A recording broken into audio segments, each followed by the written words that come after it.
inshuti namwe bavandimwe mwese tugiye gufatanya iri jambo ry'Imana muri iki giterane cya Heart Cry for Revival. Nongeye kubifuriza umugisha w'Imana. Ndagira ngo muri kano kanya tugiye gufatanya iri jambo ku mbarutso y'ububyutse. Tubanze dusenge Imana niturangiza tuganire kuri iri jambo. Turagushimye Mwami Mana yacu. Umugaragu wa Paulo yabivuze neza, aravuga ngo ubwo twari dupfuye tuzize ibicumuro byacu natwe waratuzuye. That's revival. Turasenga ngo umuntu wese uzumvira ijambo ukore ku mutima we kugira ngo niba ari uwamenye Kristo amenye umuhamagaro wacu yuko wadutumye mu isi kugira ngo abantu babe revived. Kandi uzumvira ijambo atari yakira Kristo ukore ku mutima we kugira ngo umuzure umuvane mu byaha bye kugira ngo nawe umuzima. Reka imbaraga z'umwuka wawe wera zimanukire muri buri jambo, zimanukire muri buri kintu cyose gikorwa muri ubu butumwa. Imbaraga zawe zigaragare mu buzima bw'abantu, kandi ubu butumwa buzagire eternal echo mu mitima y'abantu bose bazabwumva. Uhabwe icyubahiro, izina ryawe rishyirwe hejuru, ubwoko bwawe buhabwe umugisha kandi buhagurukire kugukorera mu izina ryawe Mwami wacu Yesu Kristo. Amen. Ndagira ngo nshimire abateguye iki giterane cya Heart Cry for Revival, kuko mu mateka muri gahunda y'Imana kuri iki gihugu cyacu Imana yadusezeranije ibintu byinshi, ariko tubwira yuko hirya y'ibyo ngibyo izasuka ububyutse kuri iki gihugu. Ni byiza rero yuko twese tubihugukiramo tukamenya aho kalendari y'Imana igeze, natwe tukagira iyi Heart Cry for Revival. Kuko abantu benshi bakunze kwishimira idini barimo, bakishimira imihango y'idini babamo, bakishimira ndetse rimwe na rimwe ibyo bita ububyutse kandi atari ububyutse. Ntabwo ububyutse ari ubwinshi bw'abakristo mu itorero, kuko no mu isoko haba abantu benshi ariko byose ntibavuga ko bakangutse. Ntabwo ububyutse bivuga amatorero afite amamodoka, afite insengero nziza n'ibyuma byiza n'ibindi, kuko ibyo ngibyo bishobora kubaho kandi nta bubyutse buhari. Ndagira ngo rero muri uyu mwanya turebe ibintu bimwe by'ingenzi biherekeza a Heart Cry for Revival, imbarutso y'ububyutse ku bantu bose. Ngira ngo ikintu cya mbere mbanza kuvuga nuko iteka ryose abantu b'Imana batubanjirije bagira iyi Heart Cry for Revival. Muri Zaburi ya 85 umurongo wa 6, umwanditsi wa Zaburi aravuga ngo will you not revive us again so that your people may rejoice. Ngo mbese Mwami Imana, ngo ntuzongera kutubyutsa, ntuzongera kuduhembura ngo abantu bawushobore kongera kwishima. Umukozi w'Imana Habakuki umuhanuzi mu gice cya 3 umurongo wa 2 aravuga ngo Mwami Imana, ngo twumvise imirimo yawe, ngo none no muri kino gihe cyacu ngo hembura umurimo wawe, ngo ujye wongera kuwutwereka uhembutse. Mu Byakozwe n'Intumwa igice cya 4 hagati y'umurongo wa 29 n'uwa 31, ubwo intumwa za Yesu bari batangiye kuzitoteza, zagiye ahantu hamwe zirasenga ziravuga ngo Mwami Imana, ngo utwambike imbaraga z'umwuka kugira ngo tubwirize ubutumwa. Noneho ngo aho bari ngo hahinda umushitsi, ngo umwuka aramanuka, ngo babwirize ubutumwa bafite imbaraga. Kandi cyakurikiyeho murakizi, Yerusalemu yose yuzuye ubutumwa bwiza. Ndagira ngo rero muri kino gihe tubitekerezeho, twibaze ngo niki abantu b'Imana bakora kugira ngo Imana isuku ububyutse. Ndagira ngo mbanze babwire ikintu kimwe: iteka ryose Imana ihora yiteguye gukora, iteka ryose Imana ihora ishaka aho ikorana nabo. Ariko ikibazo kibaho, ntabwo abantu benshi bajya bemerera Imana ngo bakoreshe. Niki rero tugomba kuzuza, niki tugomba gukora kugira ngo Imana ishobore kudukoresha? Icya mbere, nimwitegereze iteka ryose aho Imana yasutse ububyutse muri Bibiliya, bubanzirizwa n'ikintu kimwe, haba mu gihe cya kera haba mu gihe cya vuba, habanza inzara n'inyota byo gukiranuka, habanza inzara n'inyota by'imbaraga, inzara n'inyota by'impinduka. Kuko iyo abantu batangiye kugira inzara, iyo abantu batangiye kugira inyota, bava mu kamenyero bakinjira mu gusenga, bava mu kamenyero bakinjira muri Heart Cry, ahantu umuntu atakira Imana kubera yuko hari icyo umutima we wifuza. Hari indirimbo tujya turirimba nkunda cyane ivuga ngo ntumpiteho mukiza we wumva uko nganya. Abantu batazi uwanditse iyi ndirimbo icyo yashakaga kuvuga, aya magambo barayoroheje, baravuga ngo ubwo ugende, barahindura aho ngaho avuga ngo wumva uko nganya, ntumpiteho wumva uko nganya, barabihindura ngo wumva uko nsenga. That was a mistake. uriya muntu wanditse iriya zaburi yari afite heart cry, aravuga ngo Mana ntumpiteho, wumva uko nganya. Umuntu aganya iyo afite ikintu kimuremereye ku mutima kikamunihisha. Abantu rero barabyoroheje, twe turi abantu beza, ntituganya kuko twaranyuzwe. Iyo umuntu ababaye, iyo umuntu ananiwe, iyo umuntu afite ikintu kimuremereye araniha. Ahubwo uriya wanditse ngo wumva uko nganya iyo abihindura neza yari kwandika avuga ngo ntumpiteho umukiza we, wumva uko niha. Kuko uyu muntu ntabwo yari arimo guhendahenda, ntabwo yari arimo gukora amasengesho, yari afite ibintu bimuremereye, aravuga ngo ntumpiteho umukiza we, wumva uko nganya, wumva uko niha, hear my groaning. Ariko muri kino gihe kubera ko twe twaranyuzwe, ubukristo bwacu buraturyoheye, twebwe turi abanyamwuka, twariyakiriye. Abantu benshi barakubwira ngo ariko twe turi mu itorero ry'umwuka, gihe nararibuze. Ndaza kubigarukaho kuko abantu benshi iyo umaze kwemera yuko uko mumeze kumeze neza, ntabwo ushobora kugira heart cry. Nta nubwo nashimye abatoranije iyi topic, ntabwo bayise cry for revival, bayise heart cry. Ni ijwi, ni ugutaka, ni ukurira bivuye ku mutima. Ikintu cya mbere rero iteka ryose kizana impinduka mu buzima bw'abantu b'Imana ni ukubanza kugira iyi heart cry, ni ukubanza kugira iyi nzara, ni ukubanza kugira iyi nyota. Noneho iyo nzara, iyo nyota ikakujyana imbere y'Imana. Muzitegereze cyangwa muzasome cyangwa muzajye kuri YouTube mwumve abantu bagize revival, haba mu Bwongereza mu kinyejana cya 20 gitangira ariko cya 19 kirangira, haba mu bindi binyejana icya 17, ndetse niyo wajya no muri Bibiliya. Iyo wumvise Habakuki avuga, abwira Imana akavuga ngo Mana ngiye guhagarara ku munara w'abarinzi, ndindira icyo uzambwira kubw'ibyo nakuganyiye. Ntabwo yavuze ngo kubw'ibyo ndimo gusengera, kubw'ibyo ndimo gushimira, ntegereze icyo uzambwira kubw'ibyo nakuganyiye. Ko ni umuntu ufite umutwaro, ni umuntu urimo kugroninga, ni umuntu urimo guhendahenda, ni umuntu urimo kwinginga Imana kuko afite inyota n'inzara. Ariko muri kino gihe cyacu turanezerewe, twaranyuzwe, tumeze neza, turi abanyamwuka. Ariko iri torero ry'umwuka mumbwira ritanihira abanyabyaha, ritanihishwa n'abanyabyaha, ritanihishwa n'intege nkeya dufite, ngo turi mu itorero ry'umwuka. Jewe itorero ry'umwuka nshaka ntabwo ari ryuzuye abantu. Itorero ryuzuye abantu ni isoko ryuzura abantu. Uzajye Kimironko, uzajye Nyabugogo, na gare yuzura abantu. Ariko ntabwo baba bahuje umugambi. Bashobora guhuza iyo bajya, iyo umuntu ari muri gare bose baba bafite aho bajya, ariko ntabwo baba banihishwa n'urugendo rwabo. Usanga kenshi natwe ariko tumeze, twishimiye turi muri gare, abantu baraza muri gare bajyamo bagatanga amafaranga, bisi zigahaguruka zikagenda, ariko ntabwo abantu baba bahindutse.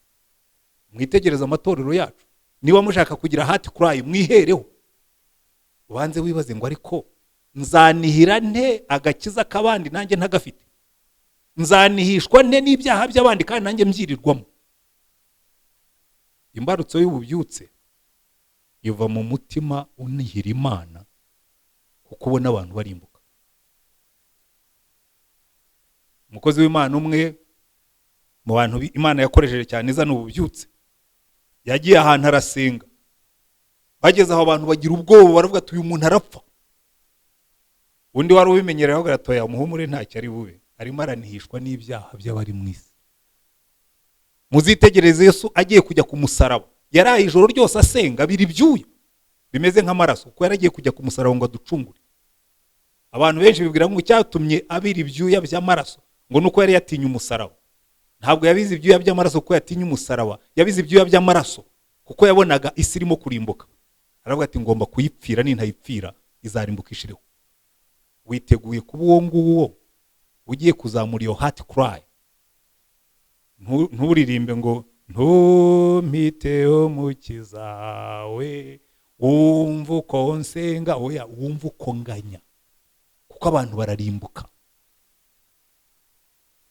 Bararimbuka mu businzi, bararimbuka mu busambanyi, urubyiruko rwashize. Ntabwo heart cry ari ijambo gusa, igomba kuva mu mutima watekereje, igomba kuva mu mutima warebye ukabona, kandi witeguye guhaguruka ukagira icyo ukora. Amen.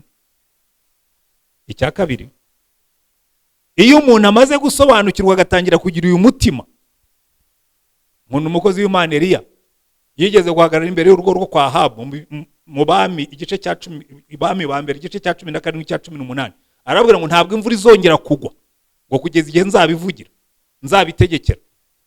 Nta wigeze amufata, baramuretse aragenda. Ariko Imana yari irimo kubashushanyiriza ibintu uko bimeze. Bamara imyaka 3 n'igice imvura yarabuze, bari mu butayu bumye. Turi mu gihe kimeze nk'igihe cya Eliya. Abantu bari mu idini ariko itagira amazi. Abantu bari mu idini itabakura mu byaha. Abantu bari mu idini ingo zirasenyuka. Abantu bari mu idini n'abakristo barimo kudivorusa. Abantu bari mu idini iyo leta ivuga ngo abantu baratwara inda zitateganijwe, no mu itorero naho zirahari. Kuko ntabwo abantu bagifite gukiranuka, bari mu butayu. Noneho Eliya agarutse abwira umwami Ahabu ngo nteraniriza abahanuzi ba Bayali bose, ubazane ku musozi wa Karumeli n'aba Ashera. Bateranije bari 850, ubahagaze wenyine. Ikintu yakoze ni aravuga ngo mubahe imfizi yabo bayikate, dushyire ibitambo ku bicaniro. Bashyireho igicaniro cya Bayali, bashyireho n'igicaniro cy'Uwiteka. Duhamagara Imana iri busubirisha umuriro, iraba ariyo Mana. Ariko reka mbabwire ikintu gikomeye cyane. Ntabwo abantu bikubise hasi umuriro utaramanuka. Ntabwo abantu bikubise hasi umuriro utarafata igitambo. Kandi nta nubwo umuriro wamanutse Eliya atarashyira igitambo ku gicaniro. Mwambwiye ngo amen. Ariko ntabwo ububyutse buzigera buza Imana idafite ibitambo ku gicaniro.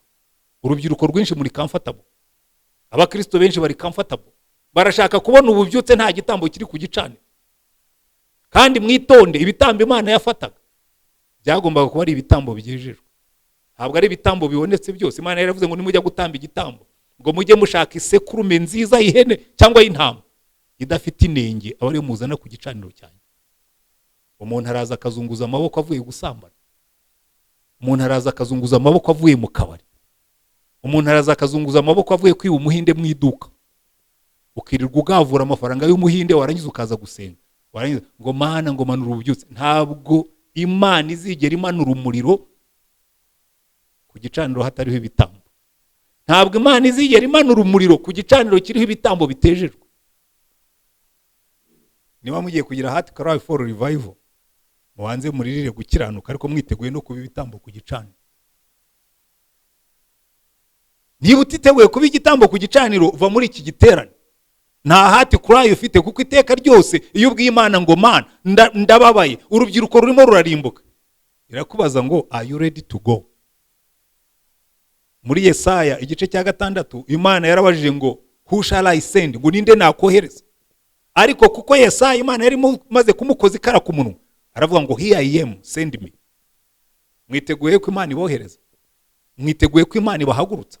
Kuko hari ibiterane byinshi dukora, Heart Cry for Revival ikaba mu kwezi kwa 12, ikazongera mu kwa 12, ariko hagati y'ukwa 12 n'ukundi kwa 12 abantu barabyina, abantu baranywa, abantu barasambana, abantu bararangaye, ngo Heart Cry for Revival. Ntabwo Heart Cry for Revival igomba kuba event.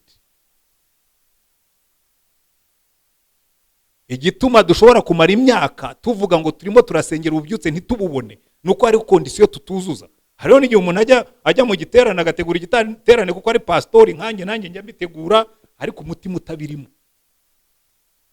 Bane kavuga ngo nimubareke bigire mu karasisi.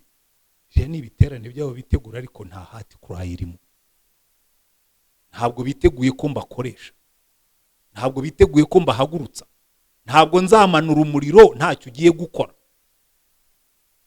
Cyera tukiri abasore hari chorus twajyaga turirimba, yayo muze twisengera Imana maze twigire mu mwuka twiyumvira uwo munyenga. Ntabwo duhabwa umwuka ngo tujye mu munyenga, ntabwo duhabwa umwuka kugira ngo tujye kwimpressiona abantu tuvuga mu ndimi, ntabwo duhabwa umwuka ngo tujye dusimbuka turenge isenge ngo dukubita abantu hasi. Mbana muri kino gihe bigezweho ngo ndaje mbereke imbaraga z'Imana, ngo abantu bakikubita hasi nka ruriya kinamico. None se ko mwikubise hasi itenesi uyikubita hasi kazamuka, mwe mwikubita hasi mukaguma hasi. Mwari mwabona itenesi bakubita hasi kakomeza karyama, kireka ari igihaza kirimo amazi. Ikintu cyuzuye umwuka iyo ugikubise hasi kirazamuka.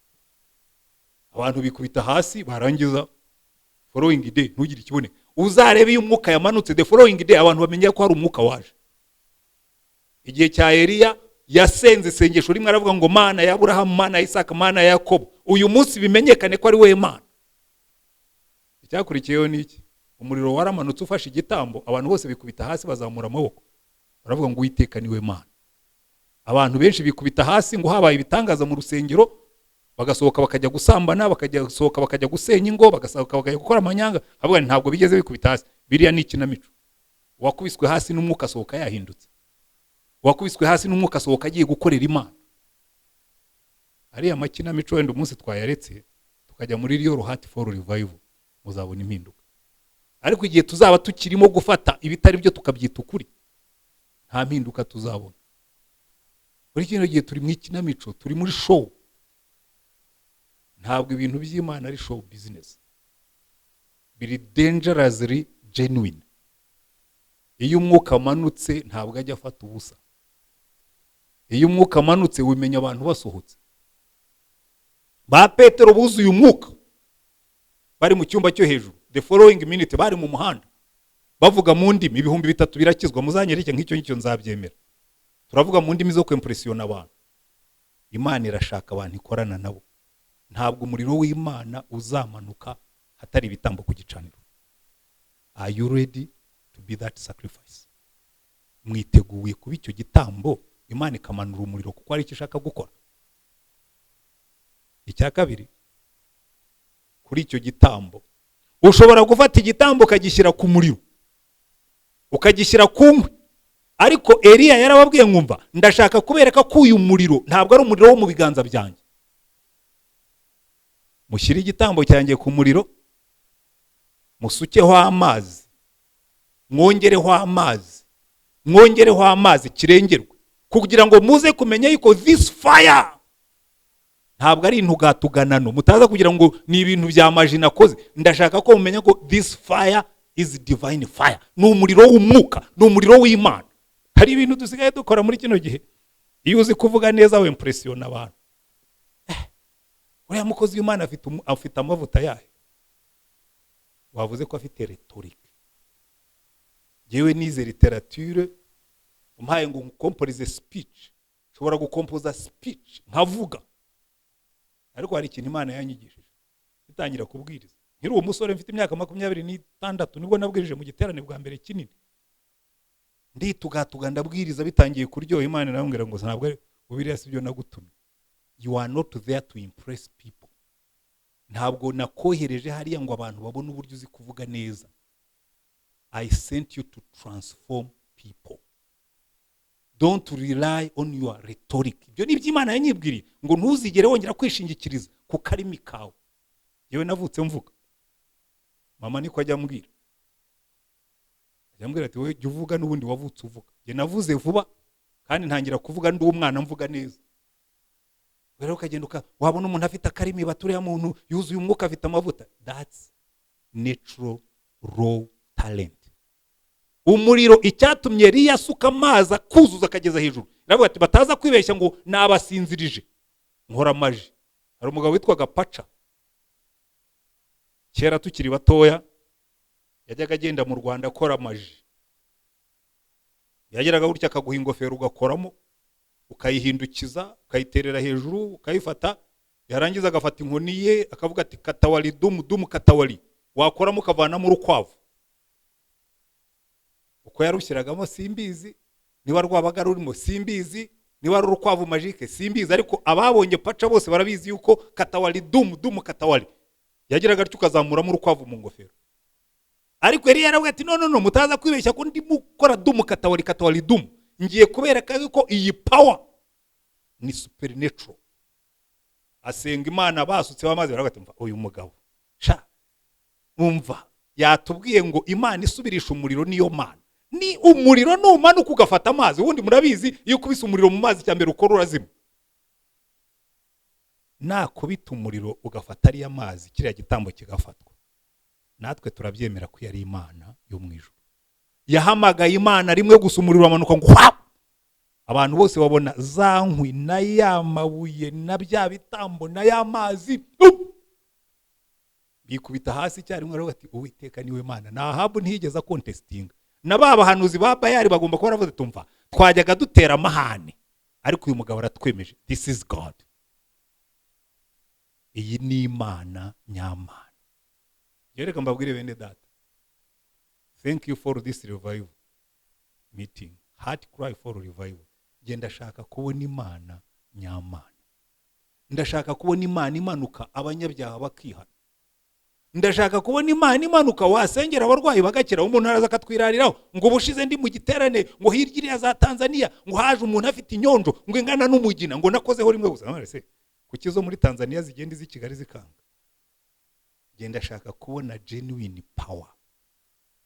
Shira amafaranga hano ngusengere, nutabyara uzaza ubimbaze babikoza urinde utanga abana. Ni fake. Ubundi Imana yanze se gutanga umwana wayikubita wayikura. Genda shaka kubona genuine power. Imbaraga nyambaraga. Imbaraga zihindura abantu. Imbaraga zihindura ibintu. Tuve muri show. Tubona imbaraga. Uyu mujyi wuzuyemo ngo amatorero y'umwuka. Ariko abanyabyaha bahari baruta abakristo bahari. That's a show. Petero na Yohana n'abandi barobyi b'amafi bari i Yerusalemu batavuga ururimi rw'abahanga, batarize batarigishijwe, babwiriza Yerusalemu mu minsi mike. Abanzi babo batangira ubuhamya baravuga ngo Yerusalemu mwayujujemo ibyo mwigisha byose. Bashatse kubafata baravuga ariko mu byitondemo, aba bantu bahagurukije n'umuntu umugaye, ntimwahakana ko ibyo bakoze bihari. Tangible, bifatika, bigaragara. Genda shaka bene izo mbaraga zihindura abantu n'ibintu. Nizo ndimo gusengera. Bene data nimwe mufite heart cry for revival. Revival Imana itanga iteka imanutse ihindura ibintu byose. Iyi Imana imanutse ntabwo imanuka igice. Imanuka nk'Imana. Muzitegereze mu gihe cy'intumwa iyo ububyutse bwaramanutse baratubwira ngo itorero ryabaga hamwe, ngo barakundanaga, ngo bagafatanya, ngo nta mukene wabagamo. Kwebwe imihanda yuzuye abakene, yuzuye abaki. Iyo niyo revival yewe ndota. Real genuine revival. Imanuka abantu bakihana bagahinduka. Igitambo ku gicaniro. Ariko icya kabiri, iyo ibitambo bihageze mugomba gusenga umuriro ukamanuka. Imbaraga z'umwuka. Uru Rwanda rwigeze kugira revival muri za 33. Muzasoma amateka y'iyo revival. Byagenze nk'uko nguko turimo kwiga. Abantu barabanje, abamisiyoneri bariga hino b'Abangilikani. Rero naje nambaye kora y'Abangilikani kugira ngo menye ko Angilikani nayo ushobora kuvuga iby'umwuka. Aho niho byatangiriye. Nabikoze mbishaka. Bamwe baravuga ibiki, uriya marahonda amagambo. Iby'umwuka arabizi. Watangiriye iwacu twambaye kora. Ariko reka mbabwire uko byagenze. Barabanje barabwiriza, bagira abakristo bagera ku 2,000, bajya babare bakabona baranywa inzoga, bakabona barimo bari mu bintu byinshi ntagiye kurondora. Bafata amasengesho. Babwira Imana ngo Mana, aba bakristo b'imikonjera, aba bakristo b'abanyabyaha, do something about it. Gira ikintu ukora Mana. Bafata amasengesho bariyiriza. Muzagiga hino bazabibasobanurira. Bafata amasengesho bagira heart cry for revival. Kandi icyo basengeraga ntabwo basengeraga, barasenga ngo Mana suka umwuka kuri iyi mirambi b'imizima. Uko Ezekiel yasenze, Imana irabumvira isuka umwuka. Iyo umwuka yamanutse ibitangaza birakoreka. Supernatural power. Uvuye mu bintu byo kugira karimi keza no gukopinga ibyo Benihini yavuze, ibyo rugize rute yavuze, kumwigana uzunguza ikote. No, ntabwo yari revival. Revival is genuine. Nta nubwo ugomba kwitugatuga. Ntabwo Petero yigeze yipompa ajya guhagurutsa umuntu umugaye. Ntabwo atubwira ko yazunguje ikote. We yaramurebye gusa aramubwira ati twitegereze. Amufata ukuboko aramubwira ati feza n'izahabu ntabyo mfite. Mu izina rya Yesu haguruka. Undi arahaguruka bigaragarira abantu bose. Aho twebwe muri no minsi turitugatuga umuntu atahaguruka ngo ubwo nuko utizeye. Uriya muntu umugaye yari yizeye iki? ugiye kumushyira muri culpability ngo nuko atizeye. Iyi imbaraga zije ntabwo zihenda henda. Bigeze kujya ahantu muri Amerika y'Amajyepfo muri Buenos Aires muri Argentina, abapastori baragasengera abantu bakikubita hasi, bagasengera abantu bakikubita hasi. Mugenzi wanjye umwe twari kumwe arambwira ati biriya nabipinze, navuga ni Yesu njya mpinga ibintu by'Imana. Niba bikubita hasi ahubwo jewe nasenze Imana, ndashaka kumva uko bigenda, kandi nindangize Imana imbwira impamvu ngomba kwikubita hasi. Hari ubwo ushobora kukubita hasi hari kirimo kubaga muri we, sigiye biriya sinjya mbipinga. Niba Imana ibikora hari ikibirimo gukoramo, cyo simbipinga. Ariko je nashakaga kubyumva, mbwira Imana umbabarire nanjye nikubite hasi. Nzabona uko nsobanura abantu, nari impagaze ku murongo barasenga, ngiye kumva numva imbaraga ziramanutse, numva zifatiye mu mutwe, zimanutse mu maboko n'amaguru, ngiye kumva numva zishyize hejuru no kubutaka ngo dumburi. Ndategereza mudamu arasenga, ageze aho nangeraho shyiraho ikiganza akajya asunika singenere, navuze Imana sinzagufasha. Iyi nkuba ikubise ntihenda henda ibiti ngo bigwe. Iyi nkuba yafashe igiti ntabwo kigomba guhenda hendwa, kikubita hasi kuko cyafashwe, ni genuine. Iyi imbaraga z'umwuka zamanutse, abambere babimenya ni abanyabyaha. Naho twebwe ziramanuka, abanyabyaha bakikomereza mu kabari. Ntegereje za zindi ziri genuine zimanuka, ibiti bikamenya ko inkuba yakubise. Ndabizi bamwe namaze kubakonjesha, abandi mwamaze ku ubundi wategereza iki ku muntu w'umuporoso. Yewe ndi umuporoso ushaka imbaraga ziri genuine. Ibyo nasabye Imana uwo munsi ntabwo nikubise hasi, ariko nemeye Imana. Umudamu yaraje arasenga, abandi bikubita hasi arasenga, agezeho arasenga, ashyiraho ikiganza arasunika biranga, ashyiraho ikiganza arasunika biranga. Ageze aho Imana igomba kuramubwira ngo uyu nguyu afata ibintu biri genuine, aratangira arahanura. Ibyo yahanuye narabyanditse kandi narabibonye bisohoza. Ndavuga uyu ni umukozi w'Imana. Icyatumye abandi bikubita hasi sinikubita hasi sinkizi, ariko simupinga nk'umukozi w'Imana. Burya hari iby'Imana ibirimo gukora, ntuzapinga iby'Imana ikora, ariko ujye wifuza ko biba genuine. Ibyo yambwiye giye byari genuine. Yatangira arandondora arambwira ati ndakubona wavuye mu gihugu cyabayemo intambara. Ndavuga uyu muzungu kazi wo muri Amerika nta nubwo azi igihugu naturutsemo, yasengeraga abanyafrika. Ati Imana yarakurinze for purpose, atuzaba umupastori ntawe uribeshye. Icyo gihe nari umuvuga butumwa, kandi ibyo kuba pastori ntibyari muri gahunda yanjye. Ati ndakubona uyoboye itorero rinini, none ndimo ndabibona biba. Kuko iby'Imana ivuze nge mbyemera biba genuine, mbyemera mbibonye byabaye. Ndi muri umuna wa Toma baramubwiye ati Yesu yazuza, ati iby'amashyengo mubikureho. Naramubonye apfa, naza nkabona urubavu rwaho bateye rya cumu nabonye, nkabona n'ibiganza by'imisumari, ibindi ndahita nemera. Yesu aje ntiyigeze amupinga, yaramubwiye ati Toma wowe ukunda ibintu biri practical bifatika, ngibi ibiganza wabibonye, dore n'urubavu nguru, ngwino ushyiremo ikiganza. Ati si ngombwa, ndabyemeye uriwe. Nge nshaka ibintu bifatika, mureke dushaka ibintu bifatika, dushaka imbaraga zifatika, dushaka imbaraga zihindura abantu. Heart for revival, heart cry. Ariko dushaka ikintu gifatika tuzabona, tukabona abakristo bari mu itorero twavuga ngo aba ngaba bari genuine. Abya bindi by'umubare munini nk'abari muri gare, that's not it. Ntabwo ari byo. Ariko reka twikomereze icyanyuma. Ibi byose kugira ngo bishoboke, hari ibintu bibiri nshigaje kubabwira. Ntabwo ububyutse buzaza tutasubiye mu ijambo. Iri jambo iri ngiri niyo nkota isatura imitima yananiranye. Imana iravuga ngo ariko iri jambo ryanjye mureba ngo mbese si nk'inyundo ngo imenagura urutare, ngo mbese si nk'umuriro ukongora. Mwari mwabona ahantu bamena amabuye yanga bakoresha mu mihanda, baragenda bagacana hejuru y'urutare runini, bagashyiraho inkwi bagacana, barangiza bagafata inyundo ya kinubi bagakubita ukabona urutare rurasadutse. Imana iravuga ngo ijambo ryanjye ni nk'umuriro, ngo kandi rikamera nk'inyundo. Nibajije ahantu Yeremiya yakuye iyo comparison, nza kuyibona ngiye gusura aho bamena amabuye ari abakoresha bubaka amazu cyangwa bakora umuhanda. Nsanga bacana ku rutare runini, bakubitaho inyundo rugasaduka. Ndavuga nta hangaha niho Yeremiya yari yakuri cyitegererezo.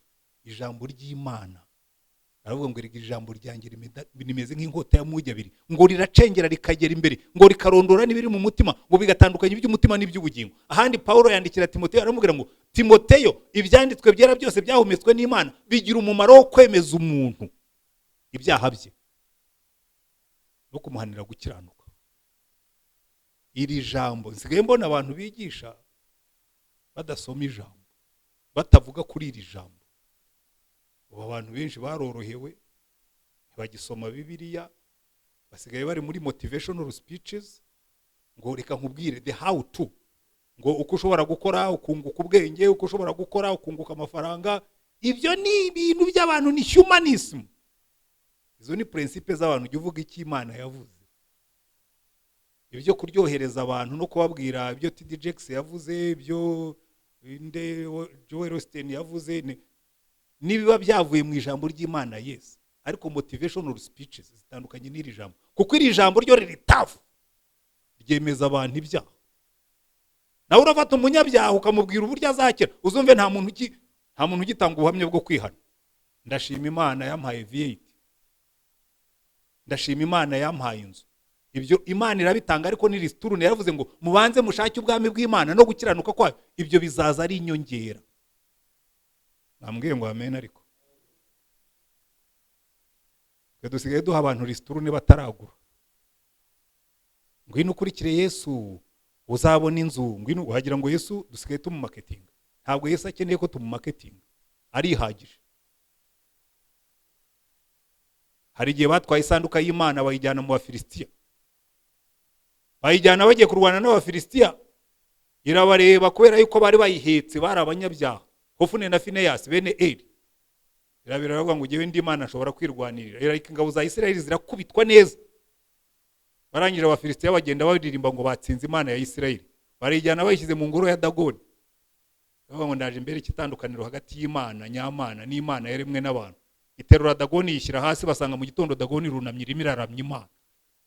Baravuga ati bagomba kuba ari umuyaga wayihushye. Umva Imana ihuha n'umuyaga, yahushye Dagoni ntiyahuha isanduka y'Uwiteka isigara ihagaze. Ngo barayiterura bayisubiza ku gitereko cyayo hejuru y'Imana. Imana irabirira iravuga ngo akagasuzuguro sinjya nkihanganira. Irayiterura yica umutwe, yica n'amaboko, yijugunya hanze. Ngo baje basanga iri hanze. None urangije Abafilisitiya bose bateza ibibyimba n'imbeba, bose bararwara, bageze baravuga ati Imana iratumara.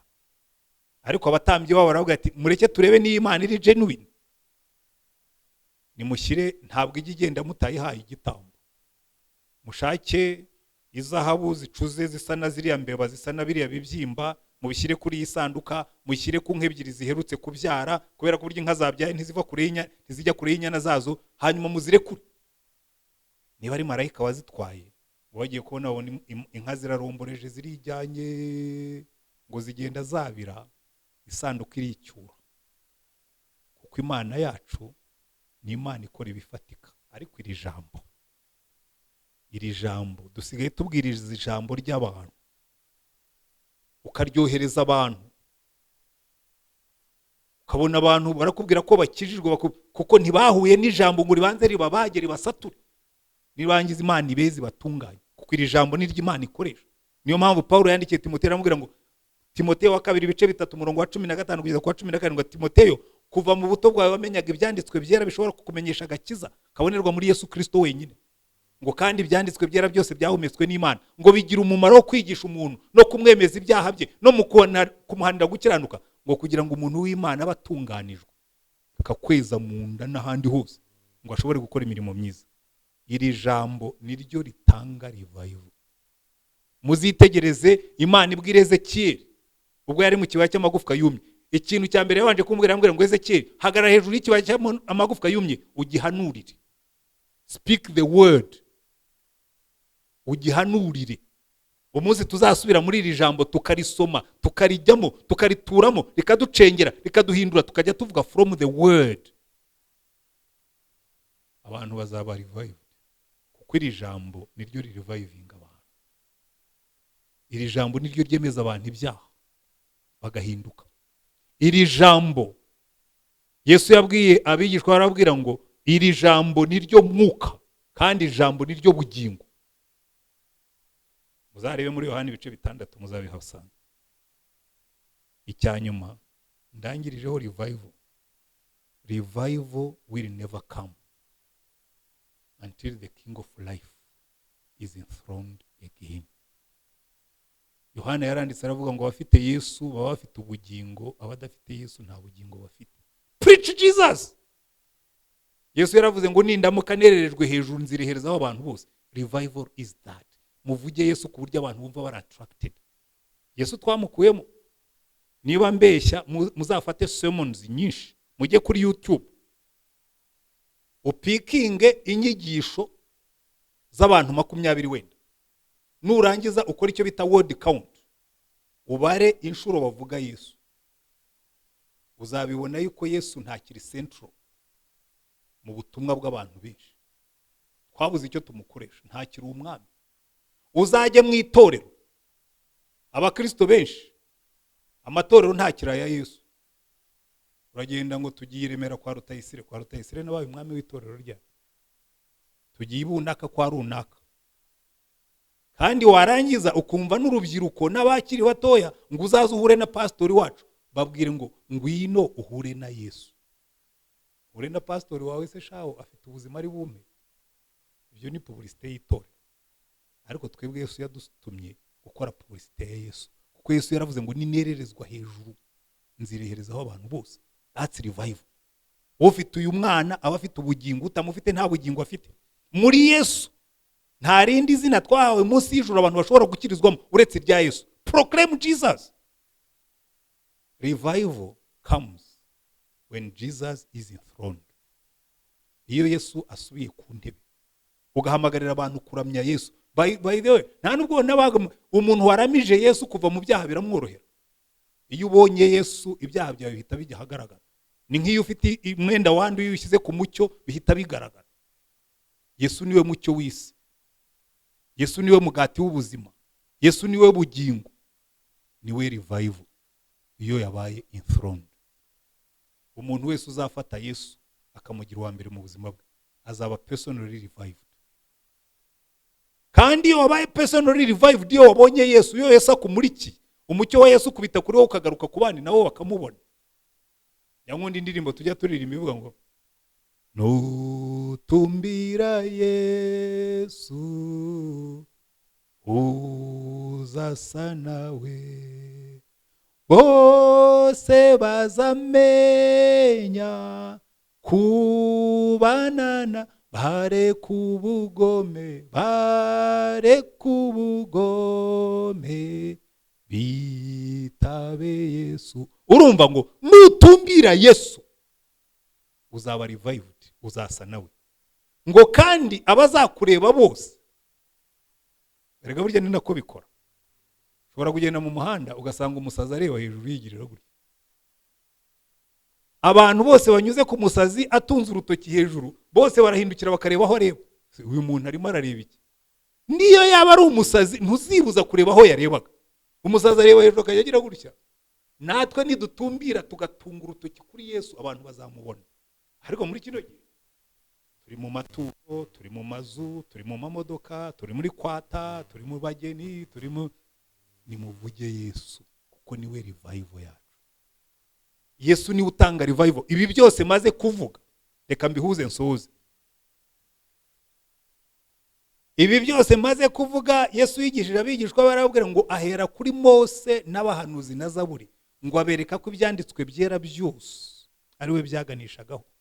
Ngo kandi ko kubabarirwa ibyaha no kwihana bikwiriye kubwirizwa bari mu isi mu izina rye. Arangira avuga ati kandi mwe bw'abagabo b'ibyo ngibyo. Luka 24 kuva ku murongo wa 44 kugera ku 49. Arangira avuga ngo kandi ntimuzahaguruke mu mbaraga zanyu murindire ibyo za Data yasezeranije, ngiye kugenda mbiboherereze. Yesu niwe wohereza umwuka. Kuko umwuka wera, he is the governor of the territory. Ariko the appointer of the governor ni Yesu. Umwuka wera niwe udukoresha, niwe udukoreramo, ariko umwohereza ni Yesu. Yohana umubatiza yarabibabwiye, abantu barimo kumutangarira, aravuga ati genda babatirisha amazi mu gakonja, ariko uje nyuma yanjye azababatirisha umwuka n'umuriro. He is the baptizer. Uriya muri Bibiliya harimo two baptizers. John the Baptist yari umukazini, yari mubyara wa Yesu. Ariko came Jesus the baptizer in fire and the Holy Spirit. Niyo mpamvu centrality y'ubutumwa bwacu igomba kuba Yesu. Ushaka revival, ushaka kuzura umwuka, ushaka umuriro, focus on Jesus. Yewe mbwira abantu yuko nshaka gusaza mvuga Yesu. Ntabwo nshaka gusaza mvuga ibyo nakoze. Niba byankundiraga igihe bakananyibagirwa bakabona Yesu. Kandi iki ngiki niba mushaka revival, that's where it comes from. Kuko na yanyota natangiriyeho. Yesu yabwiye abantu ku munsi mukuru muri Yohana ibice 7, arabwira ngo umuntu nagira inyota aza hondi anywe, ngo kukunyizera wese imigezi y'amazi y'ubugingo izatemba iva mu nda ye. That's revival. Ngo ibyo yabivuze byerekeje ku mwuka wera uwo bamwizeye bendaga kuzahabwa. Ngo ariko iki gihe umwuka yari ataraza, ngo Yesu yari atarahabwa icyubahiro. Ntabwo umwuka azaza aje kwamamaza pastori, ntabwo umwuka azaza aje kwamamaza apostle, ntabwo umwuka azaza aje kwamamaza umuhanuzi. Azaza when you are ready to speak about Jesus, when you are ready to glorify Jesus. Igihe uzaba witeguye kuvuga Yesu, witeguye guha Yesu icyubahiro, witeguye gushyira hejuru Yesu, tuzabona imbaraga zimanuka, kuko Yesu is the king of the kingdom. Kandi revival is the establishment of the kingdom of God. Nukuzana ubwami bw'Imana ku isi. Ubwo Yesu yigishaga abigishwa be gusenga, yarababwiye ngo nimusenga ngo mujye vuga ngo data wa twese uri mu ijuru.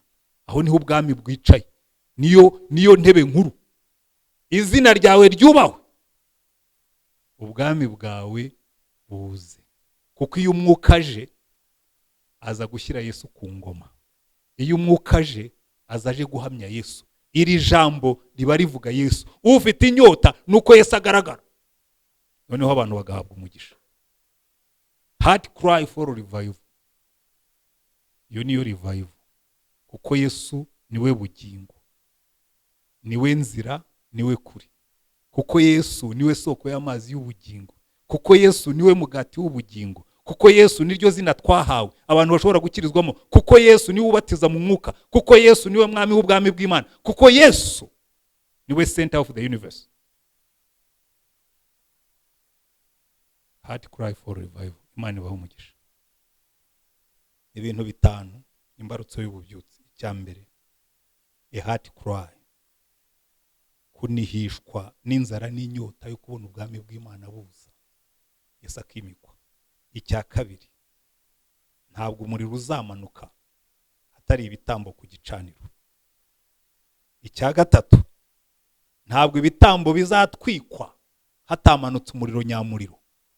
Umuriro rwose uyu nguyu wa fake ntufata ibitambo. Icya kane, ntabwo ububyutse buzabaho tutasubiye mu ijambo. Ariko kuruta ibindi byose, ntabwo ububyutse buzabaho umwami w'ububyutse atashyizwe hejuru. Ntabwo ububyutse buzabaho intego yacu itari gushyira Yesu hejuru. Reka dushyire Yesu hejuru, tube itorero risenga kuko bivuye ku mutima. Groaning, mourning, heart cry. Hanyuma murebe ngo ibisigaye Imana izabikora, ariko on one condition. Niba mwiteguye kujya ku gicaniro nk'ibitambo bizima, will you be that sacrifice? Wewe wumvise iri jambo, witeguye kwimika Yesu mu bugingo bwawe, ukamubwira ngo mwami Yesu, dore ngo ubuzima bwanjye mbushyize ku gicaniro, manura umwuka n'umuriro, abantu bazi bumvura impumuro yawe muri jewe. Witeguye gufata ubuzima bwawe ukabuhereza Yesu, ukamubwira ngo mwami Yesu, ubu buzima wampaye ndabugushubije, use me.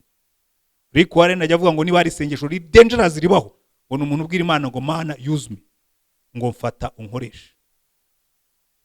Witeguye kubwira Imana ngo Mana nzajya aho umbwira, nkora ibyo umbwira, ngo ubwami bwawe buze.